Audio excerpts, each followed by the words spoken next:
زندگی میں دکھ اور سکھ، ان کا چولی دامن کا ساتھ ہے، دکھ بھی ہے سکھ بھی ہے، سردی کے ساتھ گرمی بھی ہے، گرمی کے ساتھ سختی بھی ہے۔ ان مع العسر یسرا، ان مع العسر یسرا، یسر کے ساتھ عسر ہے، عسر کے ساتھ یسر ہے۔ لیکن انسان نفسیاتی طور پر متاثر جو ہوتا ہے زیادہ، وہ تکلیف سے ہوتا ہے، دکھ سے ہوتا ہے۔ خوشی آتی ہے تو وہ ایسے گزر جاتی ہے، اس کا وقت کا بھی پتہ نہیں چلتا، گزرتے ہوئے بڑی تیزی کے ساتھ وقت گزر جاتا ہے۔ لیکن غم کا معاملہ ہو جائے تو ایک ایک لحظہ جو ہے وہ بڑا کٹھن ہو جاتا ہے، بڑی مشکل سے گزرتا ہے۔ تو انسان کے احساسات پر زیادہ جو اثر آتا ہے وہ دکھ کا آتا ہے۔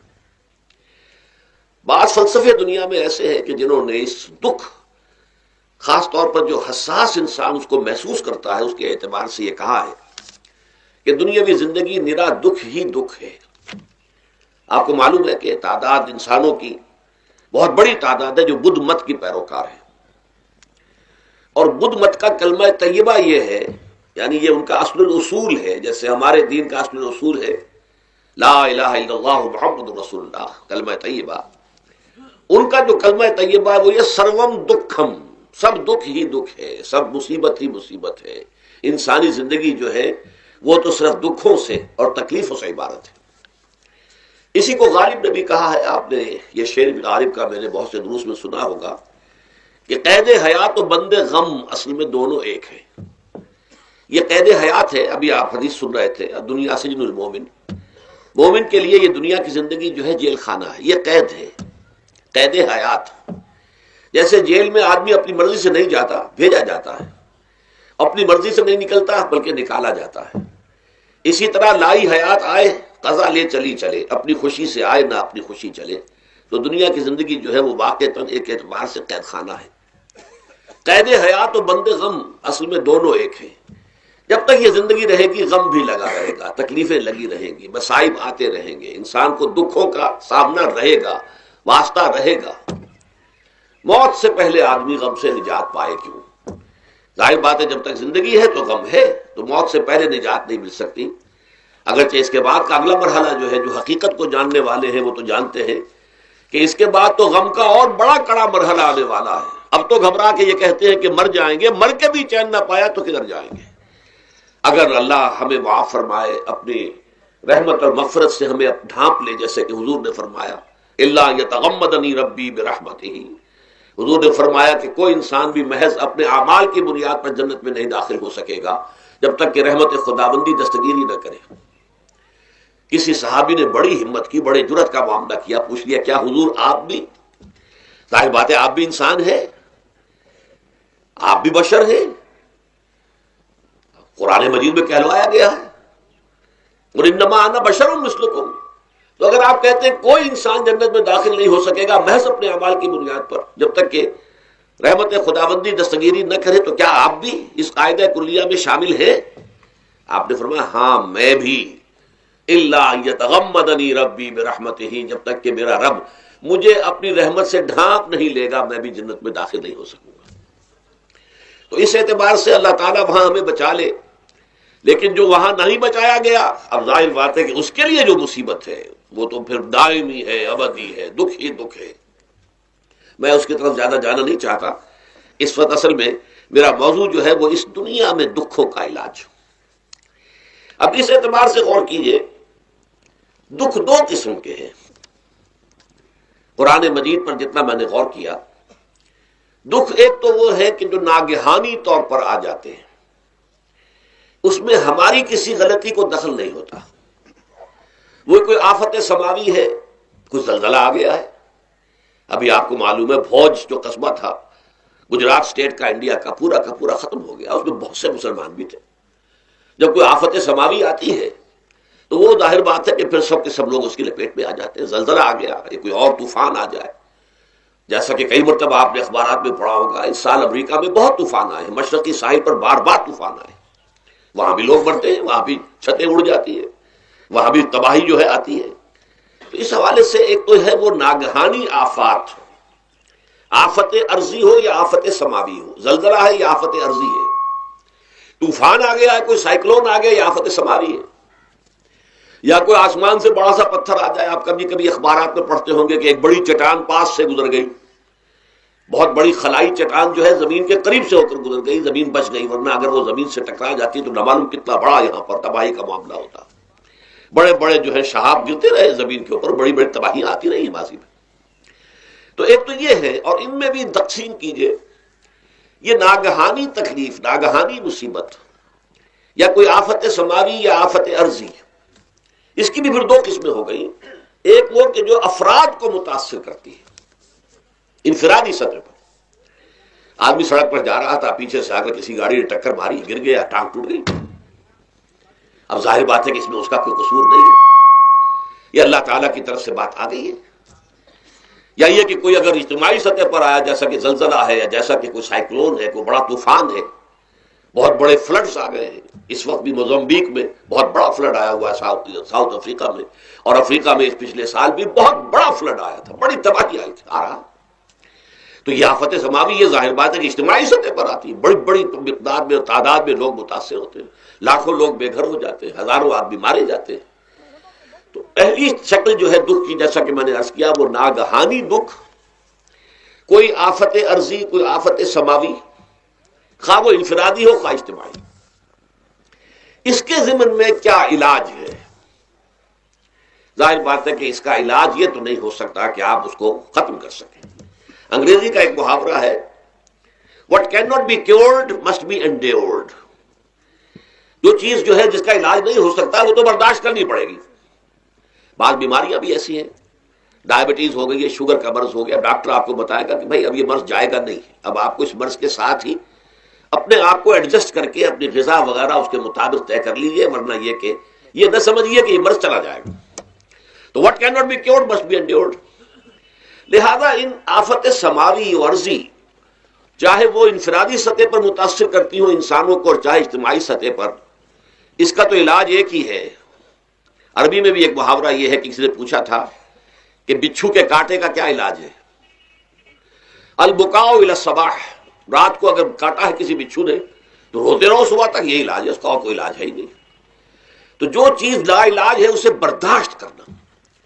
گویا کہ یہاں جو اصل شے ہوگی کہ دنیاوی آفات، ارضی و سماوی آفات، ناگہانی آفات، ناگہانی مصیبتیں، ان کے ضمن میں ہمیں ایسی شے کی ضرورت ہے جو ہمارے اندر برداشت پیدا کر دے، اس کو جھیلنا آسان بنا دے، ہم اس کی وجہ سے بجھ کر نہ رہ جائیں، ہماری ہمتیں جواب نہ دے جائیں، ہمارا ارادہ ختم نہ ہو جائے، ہمارا حوصلہ پست نہ ہو جائے، بلکہ برداشت ہو، جھیلنا ہو، تحمل ہو.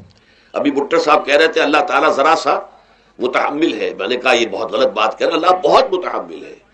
وہ ذرا سا تو یوں سمجھیے کہ ان کے کہنے کے انداز میں یہ بات آ گئی، ذرا سا رحیم بھی ہے. نہیں، وہ بہت رحیم ہے، بہت متحمل ہے، بہت حلیم ہے. لیکن یہ کہ ہمیں یہ جو آفات سماویہ اور ارضیاں ہیں جو ہمارے اوپر آ جاتی ہیں اللہ کی طرف سے، ان کے ضمن میں ذہنی ایک ایٹیچیوڈ پیدا ہو جائے، سوچ کا ایک خاص رخ بن جائے، انسان کے احساسات ایک خاص طرز پر ڈھل جائیں، تو پھر ان کو برداشت کرنا آسان ہو جاتا ہے. اور وہ کیا ہے؟ وہ ہمارے ایمان کا لازمی تقاضا ہے. ایمان ہمیں یہ بتاتا ہے کہ کوئی مصیبت زمین میں آتی ہے نہ تمہاری جانوں پر آتی ہے بغیر اذن رب. جو کچھ آ رہا ہے اللہ تعالیٰ کے فیصلے سے آیا ہے. یہ کوئی اندھا بہرا مادہ نہیں ہے، یہ کوئی اندھا بھینسا نہیں ہے کہ اس نے آ کے آپ کو ٹکر مار دی ہے. نہیں، یہ تو سمیع و بصیر، علیم و خبیر اللہ، اور حکیم اور قدیر اللہ کا فیصلہ ہے. لہذا یہ من جانب اللہ ہے، اس کو تم سمجھو یہ اللہ تعالیٰ کی طرف سے ہے. اور جب اللہ کی طرف سے ہے تو سورہ آل عمران میں فرمایا بیدہ الخیر، اس کے ہاتھ میں تو خیر ہی خیر ہے. یعنی بظاہر تمہیں محسوس ہوتا بھی ہو کہ یہ میرے لیے تکلیف دہ بات آ گئی ہے، تو اس کو یوں سمجھو کہ اس کا نتیجہ جو میرے حق میں نکلے گا وہ خیر ہوگا. فوری طور پر تو تکلیف ہے، مجھے اچھی نہیں لگ رہی، ناگوار ہے، لیکن نتیجہ اس کا خیر نکلے گا. جیسے بچہ بیمار ہے، ماں اسے دوا پینے پر مجبور کر رہی، کڑوی دوا ہے، وہ تو سمجھتا ہے مجھ پر بڑا ظلم ہو رہا ہے. یا آپ لے گئے اسے ڈاکٹر کے یہاں ٹیکا لگوایا ہے، وہ تو چیخ رہا ہے، رو رہا ہے، لیکن آپ کو معلوم ہے، کاش اسے بھی معلوم ہو جائے کہ یہ میرے خیر کے لیے، میرے بھلے کے لیے، اگر اسے یہ معلوم اور محسوس ہو جائے تو اس کی تکلیف اس کے اندر بہت کمی آ جائے گی، وہ سہار لے گا، اس کو وہ برداشت کرے گا۔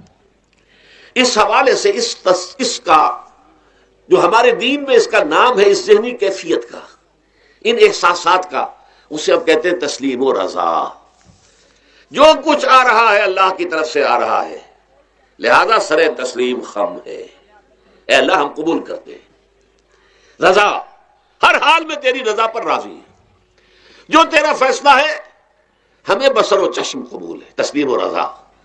ہم بھی تسلیم کی خو ڈالیں گے، بے نیازی تیری عادت ہی صحیح، اللہ تو بے نیاز ہے، لیکن اے اللہ تو ہمارے لیے جو بھی تکلیف کا تو نے فیصلہ کیا، ہم تسلیم کی خو ڈالیں گے، عادت پیدا کر لیں گے اپنے اندر کہ ہر ساقی ماریخت عین الطاف است، کہ میرا ساقی میرے پیالے میں جو کچھ ڈال دے یہ اس کا لطف و کرم ہے۔ یہ مقام رضا ہے، یہ ایمان کا ایک ایسا تقاضا ہے کہ جس کو ہم کہیں گے ایمان کی حلاوت، ایمان کی مٹھاس۔ اگر آپ کا منہ کڑوا ہو جائے تو آپ چینی کھاتے ہیں تاکہ منہ کا ذائقہ ٹھیک ہو جائے۔ اگر تکالیف کی وجہ سے، دکھ کی وجہ سے آپ کے احساسات کے اندر کوئی خرابی پیدا ہو رہی ہے، یہ جو مقام رضا ہے یہ اس کے لیے قند ہے، یہ اس کے لیے چینی ہے، یہ اس کے لیے شہد ہے، یہ اس کی تلخی کو ظاہر کر دینے والی شے ہے کہ اللہ تیری رضا پر راضی، راضی با رضائے رب۔ اب اس کے ضمن میں سمجھیے، یہ تو اصولی بات میں نے آپ کو بتا دی، اس کی تین کیفیات ہو سکتی ہیں، کیوں اللہ کی طرف سے یہ چیزیں آتی ہیں۔ سب سے پہلی شے ہے، اب وہ جو آیات میں نے سنائی تھی وہ سن لیجیے پہلے ترجمہ۔ سورہ تغابن نے فرمایا ما صاب من مصیبت الا باذن اللہ، دیکھو کوئی مصیبت تم پر نہیں آ سکتی، نہیں آتی مگر اللہ کے اذن سے۔ ومن یؤمن باللہ، اور جو شخص اللہ پر ایمان رکھتا ہو، یہد قلبہ، اللہ اس کے دل کو ہدایت دے دیتا ہے، اس کے دل کو سکون عطا کر دیتا ہے، وہ راضی برضائے رب ہو جاتا ہے، اس میں شکوہ نہیں رہتا، اس میں شکایت نہیں ہوتی، اس میں تلخی نہیں ہوتی، کیوں ہو گیا، کیسے ہو گیا، کیوں ہو گیا، نہیں ہونا چاہیے، نہیں نہیں نہیں۔ یہ سارا جو پیچ آدمی کھاتا رہتا ہے نا اندر ہی اندر، وہ جو پیچ کھا رہا ہے، یہ سب پیچ سے نجات مل گئی۔ برو کشید سے پیچا کہ ہستبود مرا، چے اقدہا کے مقام رضا کشود مرا۔ یہ پیچ کھانا جو ہے، پیچا کے ہستبود، اس سے اللہ تعالیٰ نے مجھے نجات دے دی ہے مقام رضا کے ذریعے سے۔ کتنے بڑے بڑے عقدے میرے حل ہو گئے اس مقام رضا سے، چے اقدہا کہ مقام رضا کشود میرے تو بہت سے عقدے اس سے حل ہو گئے۔ اس حوالے سے ایک موٹی بات تو یہ ہو گئی، لیکن اب اس کو تین حصوں میں تقسیم کیجئے۔ پہلی بات یہ کہ یہ اللہ کی طرف سے آزمائش کے طور پر آتے ہیں۔ آزمائش، میرا بندہ اس پر صبر کرتا ہے یا نہیں، یا میرے خلاف بکواس کرنے پر آمادہ ہو جاتا ہے۔ اللہ تو ایسا ہے، اللہ نے تو ہم پر کبھی کرم کیا ہی نہیں ہے، اللہ تو ظالم، معاذ اللہ معاذ اللہ معاذ اللہ۔ کہیں ایسا تو نہیں، میرا بندہ جو ہے تکلیف کو جھیلتا ہے میری وجہ سے، یہ سمجھ کے کہ اللہ کی طرف سے آئی۔ یہ سب جو ہے یہ بہت بڑی کامیابی ہے اگر انسان کو حاصل ہو جائے۔ اور اس صبر کے نتیجے میں دو اور باتیں پیدا ہوتی ہیں۔ یہ مضامین علیحدہ علیحدہ دروس کے اندر آتے رہے ہیں، لیکن آج ایک نئے عنوان کے تحت جمع ہو کر آ رہے ہیں۔ پہلی بات یہ ہوتی ہے کہ یہ امتحان کا نتیجہ کیا نکلتا ہے کہ آپ نے ایک امتحان پاس کیا تو آپ کے اگلے درجے میں ترقی ہو جاتی ہے۔ 5ویں کا امتحان پاس کر لیا نا تو 6ٹھی میں جائیں گے، اب 6ٹھی کا امتحان پاس کریں گے تو 7ویں میں جائیں گے، 7ویں کا پاس کریں گے تو 8ویں میں۔ درجہ بدرجہ انسان کی دینی، ایمانی اور روحانی ترقی کا ذریعہ یہ آزمائش بنتی ہے۔ جتنا اس میں صبر ہوگا، جتنا اس میں تسلیم و رضا جو ہے آپ حاصل کرتے جائیں گے تو آپ کے درجے بلند ہوتے چلے جائیں گے۔ آپ کا امتحان کڑے سے کڑا آئے گا، بڑے سے بڑا آئے گا، مشکل سے مشکل تر آئے گا۔ ایک وقت میں ایم اے کا امتحان بھی آپ کو دینا ہوگا، ایک وقت ہو سکتا ہے پی ایچ ڈی کے لیے تھیسس آپ لکھیں، پھر اس کے اوپر جو ہے ٹیم بیٹھی ہوئی اور آپ سے وہ بحث کرے، جرا کرے آپ سے، وہ بھی کرنا ہوگا۔ لیکن یہ کہ اگر پرائمری ہی میں فیل ہو گئے تو اس کا سوال ہی پیدا نہیں ہوتا کہ کبھی آپ ایم اے کا یا پی ایچ ڈی کا تھیسس بھی لکھیں۔ اور اسی کو دوسرے انداز میں کہا گیا ہے قرآن مجید میں، بولے یبلی المؤمنین منہ بلاء حسنا۔ اصل میں ابلا کہتے ہیں، بلا یبلو جو ہے عربی زبان میں آتا ہے آزمانا۔ خلق الموت والحیات لیبلوکم ایکم احسن عملا، یہی معنی ابتلا کے میں، ابتلا یبتلی آزمانا۔ ابلا یبلی جو آتا ہے باب افعال سے، اس میں آتا ہے کسی کو کسی تکلیف میں ڈال کر اس کو نکھارنا، کہ اس کا جوہر نکھر جائے، اس کے اندر جو خیر ہے وہ اور چمک جائے، لوگوں کو بھی معلوم ہو جائے کہ یہ شخص اس مقام کا اہل ہے، اس کے اندر یہ صلاحیت ہے، اس میں یہ قوت موجود ہے، تو یہ گویا کہ اہل ایمان کی صلاحیتوں کو نکھارنے کے لیے اور ان کے درجات کی ترقی کے لیے بھی اللہ تعالیٰ دنیا کے اندر یہ مصیبتیں اور امتحانات جو ہیں آزمائش کے حوالے سے افراد پر بھی اجتماعی طور پر بھی لاتا ہے۔ اور ایک اس کا اور بھی ہے، اہل ایمان پر اس طرح کے ابتلاء و آزمائش کی ایک نوعیت اور بھی ہے، اور وہ یہ ہے کہ جو بھی آپ سے غیر ارادی طور پر یا یہ کہ آپ نے کوئی گناہ ارادی طور پر بھی کر لیا، اللہ تعالیٰ اس کی سزا اسی دنیا میں دے کر آخرت کی سزا سے محفوظ کر دیتا ہے۔ گویا کہ اس سے بڑا خیر کیا ہوگا؟ یہاں کی سزا کیا ہے؟ جھیل لیا آپ نے، بخار آ گیا، ٹانگ ٹوٹ گئی، چلیے 3 مہینے آپ بستر پر پڑے رہے نا، اور کیا ہوا؟ کچھ نہیں۔